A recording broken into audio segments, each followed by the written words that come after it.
Hi, my name is Bhumi and I am your life and relationship coach. And today we are seated in a very different setting because my dear cat has decided that my office chair was her perfect residence for the whole day. So after waiting a few hours and even trying to share the chair with her, I thought it's best I take up residence where her cat tree is. So we've got a different background today, but nevertheless, it's equally professional, I believe, and a bit relaxed as well. Because today's topic is something that I need you to really relax into and look inward and sort of think about, so it's a reflective topic. And what I want to talk about today is about how to succeed in dating. And this isn't a dating tips video. It is not something that you will put up on Google and come with, 10 tips to do this or 20 tips to do this. This is about speaking and listening to yourself and speaking about the challenges that you are having in dating scenarios and why is that. And the reason I wanted to focus on this video as more of a coaching video and sort of present a few challenges that you may have, that you may need to work through before entering or re-entering the dating scene, is because over these weeks and months I have met and heard from a lot of individuals who are extremely lonely and increasingly feeling depressed because all the tips that you see on Google and hear from certain gurus you've tried and they're simply not working for you, and you still find yourself alone at home. So if this is you, then this is definitely going to help you, and I would suggest that make the most of it, okay, and be open-minded.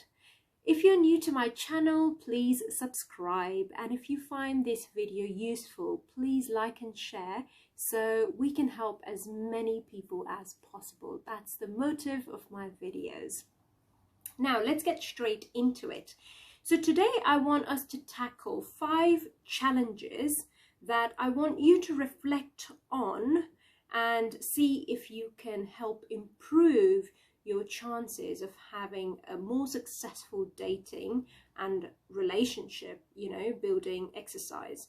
Now the reason we want to work at it this way instead of just a normal, dating tips or here's the, online places to go and find yourself dating, Tinder and whatnot apps, is to really look deeper and understand and uncover the issues that you may individually be having, and to understand the patterns, if there are patterns that you're repeating, and subconscious sort of influences, okay?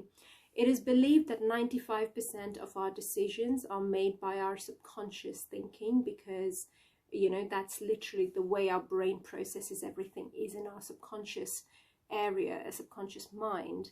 And only 5% of the decisions we make are quite conscious. So it is very important to become aware of what subconscious things and beliefs you've got lying underneath there that are either preventing you from having a successful relationship or finding the right person in the dating scene, okay?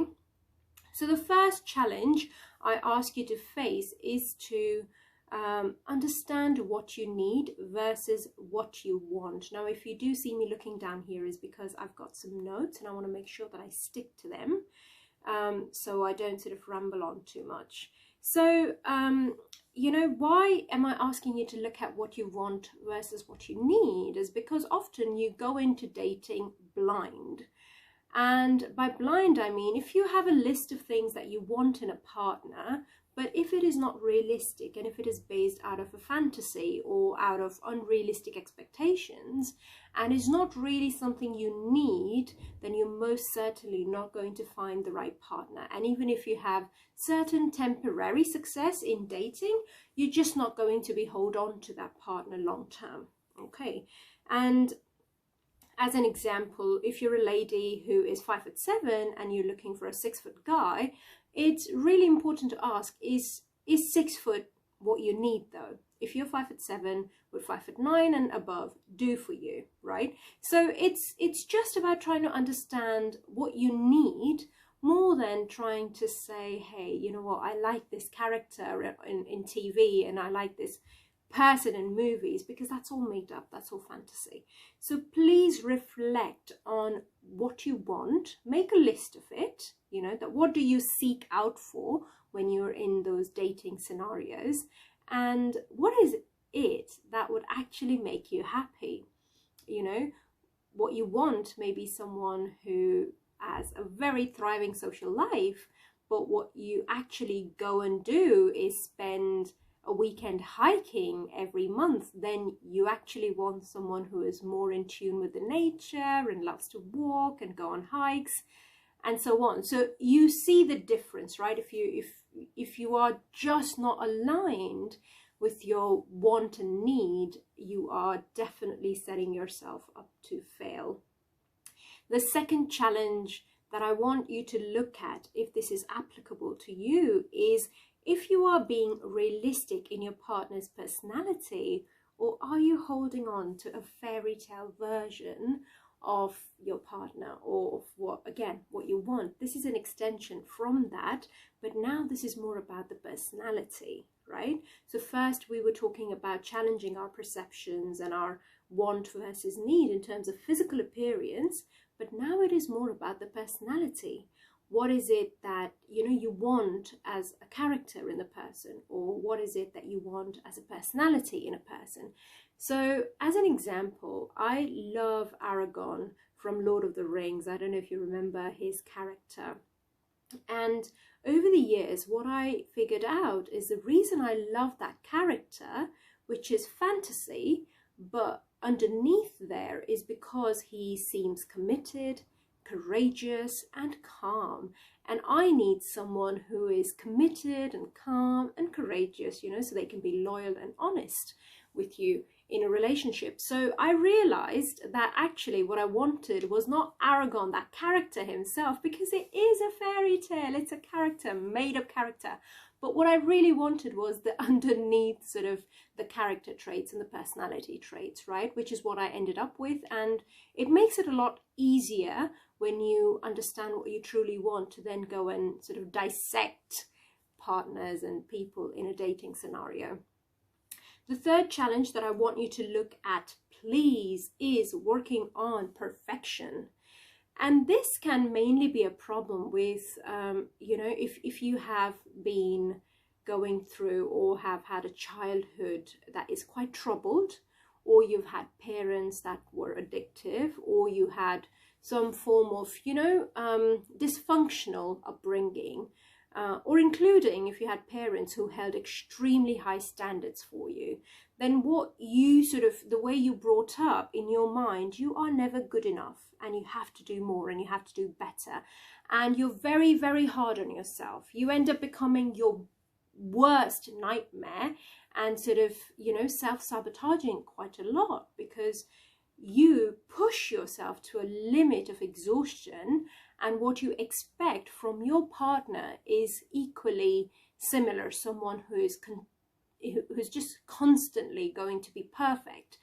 And we all consciously know the truth that no one is perfect, right? So the high standards that we set, which are unrealistic standards that we set for ourselves, and expect our partners or people we're dating to be mind readers and sort of behave in a certain way, is absolutely no, right? Now, I'm not saying that get rid of your standards, okay? I'm not saying that go and date anybody, not at all, because I have extremely high standards. But what I am saying is understand where those standards come from, and is it something that you need, or is it something that you're sort of building in your mind as a set of fantasy and framework, because that's how your perfectionism, and that's how you sort of match yourself and constantly push yourself. Because every individual is different, especially if you're dating someone who has been through not a dysfunctional upbringing, then they will think very, very differently. They're not going to be on a high alert a lot of the time. They're going to be a lot more relaxed and chill. And so you need to understand that your standards have to be realistic. And just because someone's standards are different, unless it's a boundary issue, they're also equally acceptable. All right, so you need to work on that. The fourth challenge that I would like you to work on is the self issues. And what I mean by this is issues where you have self-esteem, self-love, self-confidence, anywhere where you have to challenge yourself, your belief system, you know, where you can find out what are your limiting beliefs. Because if 95% of our decisions are being made subconsciously, then you're most certainly making a lot of decisions that are being driven from that sort of belief system, which is not working for you. Okay, so here would be things like patterns that would emerge. And a clear example here is that if you are someone who lacks self-belief or self-esteem, then you will end up scoping a partner who can be criticizing you, or who can sort of and will basically put you down. They may have some traits of being a narcissist or a bit of an abuser, and that will reaffirm subconsciously your belief, your limiting belief that you are not good enough, right? Because there is a self-esteem issue here underneath. So you really, really want to work on that. And every relationship, you know, whether it's with your partner, whether it's your parent, whether it's your siblings, friends, you need healthy feedback loops and you need open communication channel. But if any relationship is going to criticize you too often, then you need to start looking at what are your limiting beliefs and why are you surrounding yourself with people like that, which obviously will then help you go into your dating scenario with a bit more open mind and a bit more confidence as well. So you need to work on your self issues. And the final challenge that I want you to look at, which may also be the hardest to identify, is please do not date if you are not over your ex. The two sure ways to tell you that you're not over your ex is, one, if you are still fantasizing about what could be, what would have been if he said this or if I did this, then you are certainly not over it, right? You're not over your ex-partner. You have unresolved issues or unresolved sort of emotions there. So you need to deal with that. And the second sure way of knowing is, for example, you've broken up 2 years ago, and if anyone, so in a dating scenario, if someone asks you, so what have your relationships in the past been like? And you say, no, nothing to share, nothing to tell about. You completely avoid the topic, is also a sure sign that you have unresolved issues and emotions there that you need to really deal with. Because if you haven't dealt with and moved on from your past relationship in a healthy way, you are going to start projecting things onto your new partner. And I can go quite deep into this, but I don't feel that it would be relevant for this video. You know, and that projection is going to hurt your relationship, your present and your future, because you're coming from a state of past. All right. Now, whilst these are not the exhaustive lists of things that you should challenge yourself and look into if you are struggling with dating, if you need help, please feel free to get in touch, because there is a lot of things that as a life relationship coach and counselor I can do to help you really figure out where the challenges lie. And if you feel that this video would be useful to someone else, then please share it for them as well. Let's help as many people as we can. And if you're new to my channel again, please feel free to subscribe. I hope you have enjoyed this video. Thank you very much. Bye-bye.